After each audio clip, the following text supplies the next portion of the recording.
Salut et bienvenue, aujourd'hui on va voir un bon dossier sur la plantation de carottes avec deux façons différentes de le faire sur des buttes. Et cet été même il y aura une troisième façon de le faire, mais ça ce sera dans une autre vidéo. En fait on va voir une façon de faire quand la terre n'est pas encore assez meuble, on va être obligé de rajouter du sable. Et la deuxième méthode c'est avec du sol un peu plus découvert mais que la terre est beaucoup plus meuble. C'est pas une technique que je préfère. J'aime vraiment privilégier les sols beaucoup plus couverts. Mais la carotte c'est un légume assez capricieux au niveau de la pousse des semis. Mais bon après une fois que c'est parti, ça pousse. Et puis on verra aussi plein d'autres petites choses qui s'est passé ces 2 dernières semaines, comme la transplantation de poivrons et de choux-fleurs, et puis d'autres petits travaux dans le potager. C'est parti mon kiki! Voilà la première parcelle de carottes. Elle fait un peu plus de 2 mètres de long et un gros 1 mètre de large. On s'est aperçu que la terre était encore vraiment trop dure, parce qu'en fin de compte le sol n'a pas encore été bien travaillé par les organismes. Comme c'est une butte très jeune, elle a été faite l'année dernière. C'est pour ça qu'on est obligé de rajouter du sable pour avoir une terre bien meuble.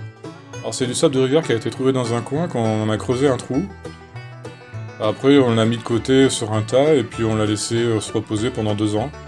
Comme ça il a bien été rincé avec l'eau de pluie. On fait en sorte de recouvrir un peu la terre, un peu moins d'1 centimètre d'épaisseur.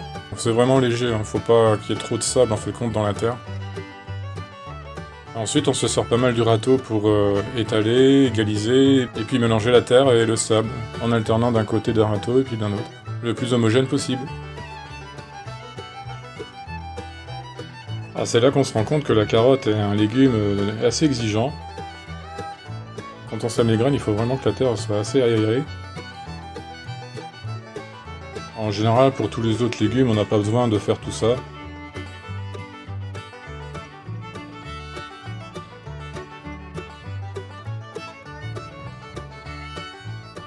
Maintenant, on passe au repaillage du sol. En fin de compte, on va pas recouvrir toute la parcelle. On va se servir des longueurs des fougères pour délimiter les rangs. En fait, on va les mettre entre les rangs où on va semer les carottes.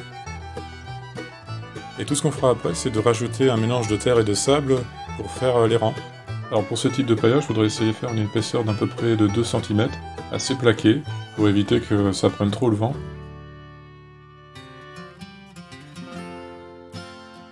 Mais ça, ce sera fait le jour d'après parce que tout ce qu'on a vu avant, ça a pris une petite après-midi.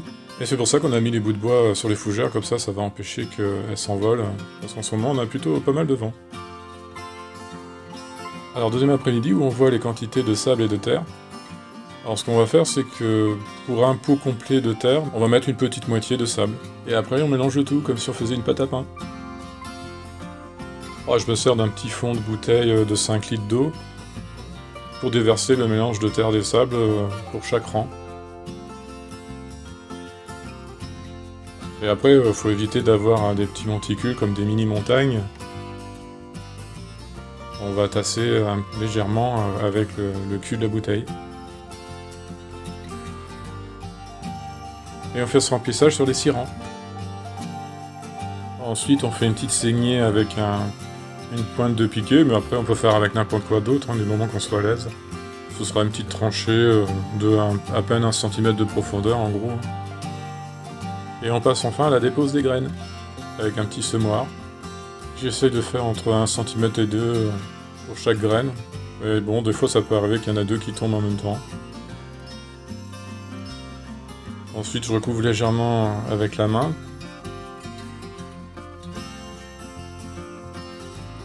Et je tasse sans trop insister avec le râteau.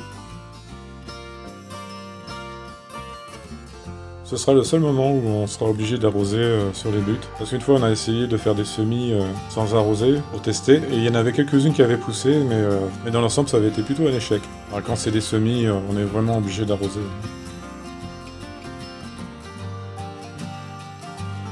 On se retrouve avec 6 rangs de carottes semées. On avait un paquet de 1200 graines et il nous en reste. Alors je pense qu'il doit nous rester à peu près 300 graines. Et comme on voit là, on a préparé un tunnel pour passer les nuits qui seront peut-être fraîches des fois. Alors maintenant on va faire une petite pause sur les plantations de carottes et on verra ça à la fin de la vidéo. Et on se retrouve maintenant devant un petit châtaignier qui pousse. Voilà, on est assez content parce que sur les 5 châtaignes qu'on avait plantées cet automne, Bah, y a une pousse qui vient de sortir. Alors peut-être qu'il y en aura une ou deux qui sortiront plus tard. Mais en tout cas, pour le moment, il n'y en a qu'une. Et puis on le protège avec un filet. On a fait un tipi et on en a fait un filet tout autour dessus parce qu'en ce moment on a pas mal de chevreuils qui mangent toutes les pousses et les bourgeons. Alors on préfère prévenir que guérir. Alors on continue toujours de faire la pointe de paillage sur des buts qui se sont fait découvrir au cours de l'hiver. Et à ce moment-là on manquait encore un peu de matière, mais maintenant que tout commence à repousser, il y a plus de choses à disposition. Maintenant petit détour dans la serre avec les semis. Voilà, j'arrose les radis et je pense qu'il est temps de les transplanter. On va attendre de laisser reposer la terre avec l'humidité et puis dans une demi-heure, je pense qu'on les transplantera. Voilà, toujours avec le même bâton qui m'a servi à planter l'ail. J'écarte le paillage pour retrouver la terre. Ensuite je fais un petit trou et je plante les semis de radis. Voilà, de ce côté-là c'est pas trop compliqué, mais par contre il y a quelque chose qu'il va falloir faire attention, c'est de surveiller chaque matin, c'est les limaces. Elles adorent les petites feuilles de radis. On n'a pas fait trop de radis parce que c'est pas ce qu'on préfère à manger. Voilà, c'était surtout pour finir un paquet de graines. Maintenant on attaque la transplantation des choux-fleurs boule de neige. Là je réutilise un vieux pot où il y avait des fèves qui étaient dedans mais qui ne sont pas sorties. J'avais fait il y a 2 semaines 2 petits pots comme ça où j'avais balancé plusieurs graines.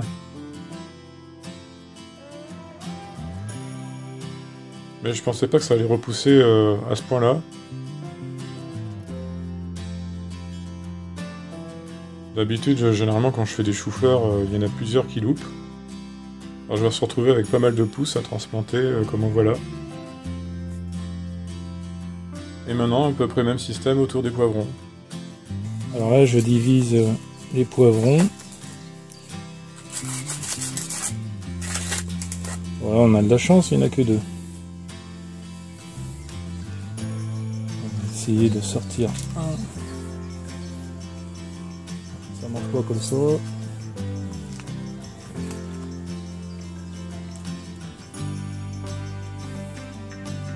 On va en profiter pour l'enfoncer un peu. Et on met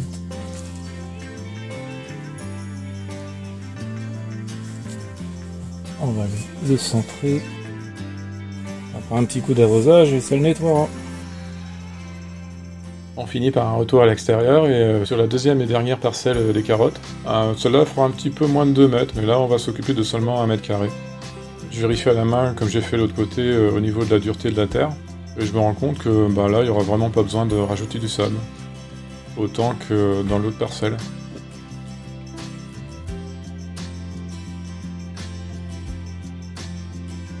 Ce qu'on va faire, c'est une méthode de mélanger une toute petite portion de sable avec les graines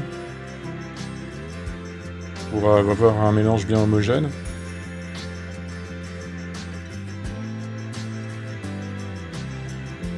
Et puis après, on va mettre ça en surface et mélanger le tout avec un petit coup de râteau.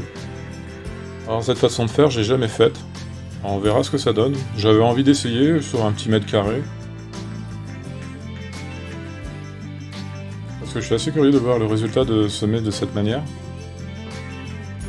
Si cette méthode fonctionne pas, c'est pas grave.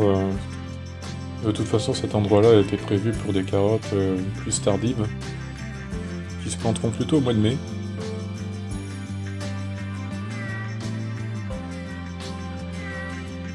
Et puis on finit par un bon arrosage, en essayant de ne pas faire de rivière. Bon voilà une façon de faire pour planter des carottes, avec des graines mélangées avec du sable. Moi j'ai essayé de faire cette façon pour finir les graines qui restaient. Et cet été on va finir de faire cette zone avec une autre façon. Normalement on va mettre beaucoup de paillage dessus, surtout de la fougère, et après avec une cisaille, on coupera des rangées et on pourra écarter les fougères. Et on mettra un petit peu de terre comme la version qu'on a vue avec les fougères. Et on finira de planter des carottes qui seront plus faites pour l'hiver. Des carottes tardives. Voilà, ce sera une troisième façon de faire. Bon, on verra ça cet été. Bon bah voilà ce qui s'est passé à peu près les 2 premières semaines d'avril. Comme on voit derrière, on a pas mal de fleurs qui commencent à arriver pour les fruitiers. Et puis on commence à rentrer de plein pied dans les semis et les transplantations de plants. Des petits essais aussi au niveau des plantations. Et puis comme nous on fait une plantation avec du sol couvert, des fois il faut s'adapter par rapport à du potager classique. Comme on a vu pour les carottes, à cette époque-là, on ne peut pas toujours faire parfaitement du sol couvert. Comme on n'a pas encore assez de fougères qui sont plantées, on n'en a pas beaucoup de disponibles. Après, ouais, il faudra vraiment privilégier de plus en plus de plantations fougères, de 2 sortes. Parce que les fougères règles, en ce moment, elles sont pas encore sorties. Elles commencent à peine de sortir. Et puis, ce serait mieux de les laisser pour qu'elles se multiplient et qu'elles fassent des petits bébés dans l'herbe. Mais ça aussi, ça fera l'objet d'une autre vidéo. Et bon, en ce moment, on a le temps de voir pas mal de choses. On a beaucoup de temps libre. Et puis on surveille aussi les arbres qu'on avait plantés cet automne. Pour le moment, ça a l'air de tenir. Ils commencent à faire des fleurs aussi. Et là, ça fait 2 jours qu'on commence à sentir la chaleur qui arrive le soir. Pour le moment, les nuits sont beaucoup moins fraîches. Mais bon, là, ça fait seulement 2 jours. Mais il faut se méfier. Et c'est vraiment bon pour les semis parce que là, surtout pour les carottes, ça va pas mal les aider à sortir. Parce que les carottes n'aiment pas trop les nuits trop fraîches. Puis bon, il faudra attendre 3 semaines avant que les premières pousses sortent. Merci d'avoir regardé la vidéo, on se dit une prochaine fois et à bientôt. Vous avez aimé la vidéo? Un petit pouce vers le haut, ça fait toujours plaisir. Et le partage et l'abonnement pour soutenir la chaîne. Merci, c'est cool.